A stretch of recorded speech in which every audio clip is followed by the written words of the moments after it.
काय झालं बघा, एक मुलगा आपल्या बापाला वृद्धाश्रमामध्ये घेऊन गेला.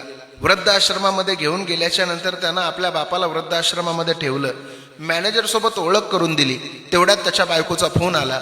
फोनवर बोलण्यासाठी पोरगा वृद्धाश्रमाच्या बाहेर आला आणि बाहेर येऊन बायकोसोबत बोलत राहिला.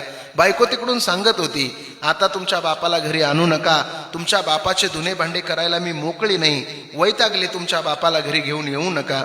फोन त्यानं कट केला आणि तेवढ्यात त्यानं लांबूनच पाहिलं तर त्या वृद्धाश्रमाचा मॅनेजर आणि याचा बाप मन मोकळ्या पद्धतीने गप्पा मारत होते. तो पोरगा जवळ आला आणि जवळ येऊन त्या पोरानं मॅनेजरला प्रश्न विचारला, का हो मॅनेजर साहेब, तुम्ही माझ्या वडिलांसोबत आत्ताच ओळख केली, आत्ताच ओळख झालेल्या व्यक्तीसोबत तुम्ही एवढ्या सुंदर गप्पा कसं काय मारायला लागलात? मला तर असं वाटतंय की तुमची ओळख फार जुनी आहे, एवढ्या सुंदर गप्पा तुम्ही मारतात, असं कसं काय झालं? त्यावेळेला त्या मॅनेजरनं दिलेलं उत्तर फार सुंदर होतं.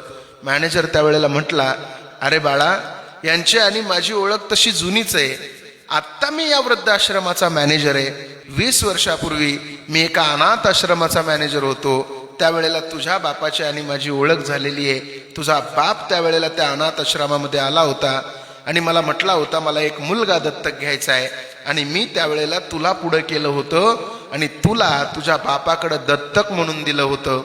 त्यावेळेला पोराच्या डोळ्यातलं पाणी गालावर आलं आणि पोरगं रडायला लागलं.